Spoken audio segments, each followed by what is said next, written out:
देखिए ये क्वेश्चन क्या है, इसमें बोला जा रहा है, देखो पहले तो देख लो कहाँ का है। सीबीएसई बोर्ड का है, 4.1 सेट है इसका। क्वेश्चन नंबर 1 है, सेक्शन ए का है, ठीक है। और क्लास 12 है, फिजिक्स, सीबीएसई बोर्ड। इसमें ये बताया जा रहा है कि जो +2 चार्ज है वो कितनी डिस्टेंस पे रखा हुआ है, 2a पे, एक दूसरे से 2a दूरी पे रखा हुआ है। इसके बाद एक तीसरा चार्ज जो है -2q, उसको प्लेस कर दिया गया है कहाँ पे, मिडवे, यानी इनके बीच में रख दिया गया है। अब आपको बताना है कि इस सिस्टम की पोटेंशियल एनर्जी कितनी होगी, ठीक है। तो देखो क्या कहानी है, कहानी ये है कि हमारे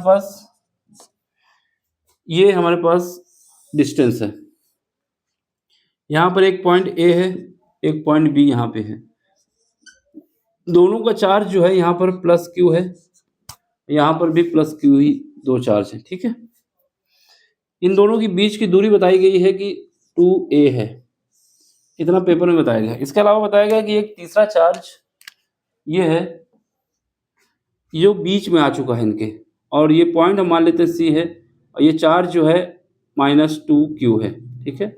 इसका मतलब ये हुआ कि यहाँ से यहाँ तक की दूरी a हो जाएगी, और यहाँ से यहाँ तक की दूरी भी a हो जाएगी। ये पॉइंट बीच में C है, ठीक है। अब हमारे पास क्या है, पोटेंशियल एनर्जी निकालनी है सिस्टम की। तो पोटेंशियल एनर्जी इस चार्ज और इस चार्ज की वजह से होगी, इस चार्ज और इस चार्ज की वजह से होगी, और इस चार्ज और इस चार्ज की वजह से होगी। यानी पहले इसकी और इसकी वजह से होगी, फिर इसके और इसके और इसकी वजह से होगी, लास्ट में इसके इसकी वजह से। 3 पोटेंशियल एनर्जी होंगी। पोटेंशियल एनर्जी का फार्मूला क्या होता है, साइड में देख लेना। पोटेंशियल एनर्जी का फार्मूला जो होता है, अगर हमारे पास 2 पॉइंट दिए गए हैं, 2 पॉइंट हैं, चार्ज हैं, देखो यहाँ पे देख लो, एक चार्ज हमारे पास Q1 है, दूसरा चार्ज Q2 है। देखिए बीच की डिस्टेंस अगर मान लेते हैं r है, तो पोटेंशियल एनर्जी जो होता है U = होता है 1/4πε0, यहाँ पर Q1 Q2 divide by R। ये फार्मूला होता है पोटेंशियल एनर्जी का, इसी का यूज करना है इसमें, ठीक है। यहाँ पर रिंग लाइट आ रही है, लेकिन हमने बताया ऊपर बोलूँ ये फार्मूला आता है, ठीक है।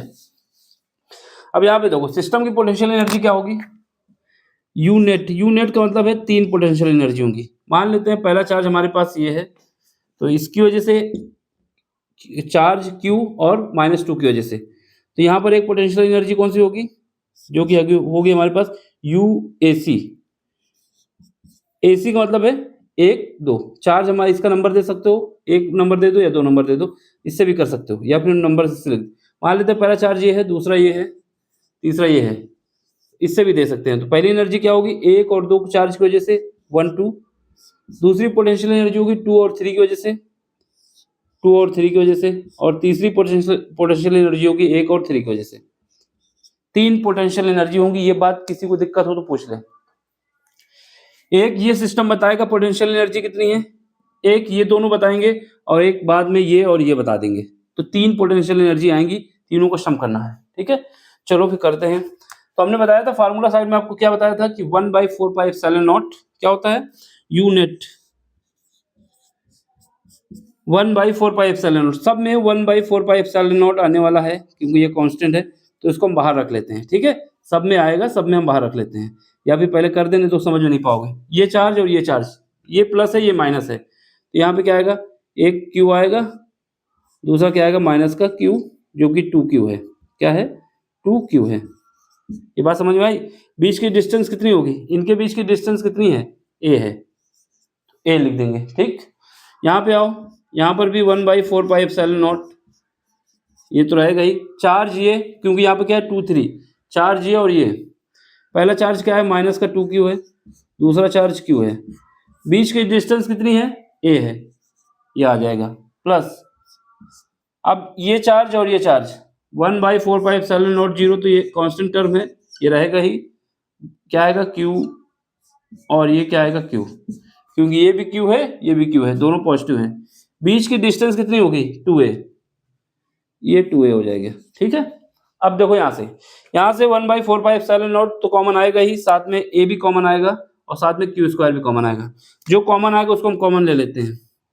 तो यहाँ से ऊपर क्या कॉमन आएगा, Q² कॉमन आने वाला है, नीचे क्या आएगा 4πε0 तो कॉमन आ ही रहा है, और साथ में a भी कॉमन आ रहा है।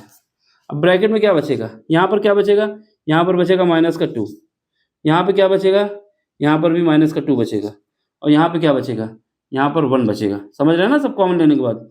यहाँ 1 बचेगा, प्लस का वो भी बचेगा। इतना समझ में आ गया? अब आगे बढ़ो, जब आगे बढ़ोगे तो ये कितना हो जाएगा, ये तो हमारे पास इतना हो गया, ठीक है। यहाँ पर ये हमारे पास 2 भी तो नीचे है इसके, ये 2, क्योंकि यहाँ से जब क्या कॉमन ले रहे हैं हम, क्यू स्क्वायर 4πε0, लेकिन ये 2 कहाँ गया, तो ये 1/2 हो जाएगा। कितना हो जाएगा, 1/2 हो जाएगा। अब इसको सॉल्व करो, तो क्यू स्क्वायर डिवाइड बाई 4πε0, ये अपनी जगह पे रहेगा, यहाँ पे ए रहेगा, ठीक है। अब इसको सॉल्व करेंगे तो कितना आ जाएगा, यहाँ पर आ जाएगा -4 से मल्टीप्लाई करोगे, -4 का जब 2 का एलसीएम लोगे तो -8 हो जाएगा, और प्लस का 1 हो जाएगा, डिवाइड पे क्या आएगा, 2 आएगा, ठीक। इतना समझ में आया ना, बिल्कुल। अब ये वाला 2 इससे मल्टीप्लाई कर दो, इसमें घटा दो, तो यहाँ पे क्या बचेगा, यहाँ पर बचेगा हमारे पास क्यू स्क्वायर, और नीचे क्या बचेगा, नीचे हमारे पास इस 2 का मल्टीप्लाई कर दो, कितना बचेगा, यहाँ पर 8 बचेगा, और 4πε0। यहाँ से क्या बचेगा, -1 बचेगा। ये वाला 2 इससे मल्टीप्लाई हो चुका है तो 8 हो चुका है, यहाँ -7 बचेगा। तो देख लो कोई आंसर ऐसे आपको मिल रहा है, वही हमारा आंसर होगा। ऑप्शन नंबर, सॉरी ए भी तो है यहाँ पे, ये लिखना मैं भूल गया, ठीक है। ये ए है ना, यहाँ पे लिखते हैं। कोई ऑप्शन मैच करेगा तो ऑप्शन नंबर सी, समझ लो, इसको ऐसे ही करना है, सिंपल सा क्वेश्चन है। हाँ, ये क्वेश्चन जो है ऑब्जेक्टिव वाला है, तो आप क्या कर सकते थे, सीधे पहले ही कॉमन ले लेते और वैल्यू पुट कर देते, आंसर आ जाता, ठीक है। बाकी सब्जेक्टिव में आता है तो प्रॉपर करके आपको दिखाना होगा। बात को समझ में आ रहा है तो लाइक करना है, शेयर करना है, सब्सक्राइब करना है और अपना सपोर्ट देना है। देखो, पूरी की पूरी प्लेलिस्ट हमने बना के रखी है, जितने भी क्वेश्चन सीबीएसई बोर्ड के कराए हैं उनके अलग, यूपी बोर्ड का अलग कराया हुआ है, मैथ का भी पूरा क्वेश्चन कराया हुआ है, वो भी देख सकते हैं। तो आप देखेंगे तो आपको समझ में आ जाएगा। बाकी किसी भी क्वेश्चन में कैसा भी डाउट होता है तो टेलीग्राम में आप भेजिए हमको, उसको हम फिर से करा देंगे। और कोई क्वेश्चन आपको नहीं आ रहा है तो उसको भी भेजिए आप हमारे पास, उसको भी हम कराएंगे आपको, ठीक है। बस आपका सपोर्ट चाहिए, सपोर्ट यही है कि लाइक शेयर सब्सक्राइब और दोस्तों तक मेरी बात को पहुंचाइए।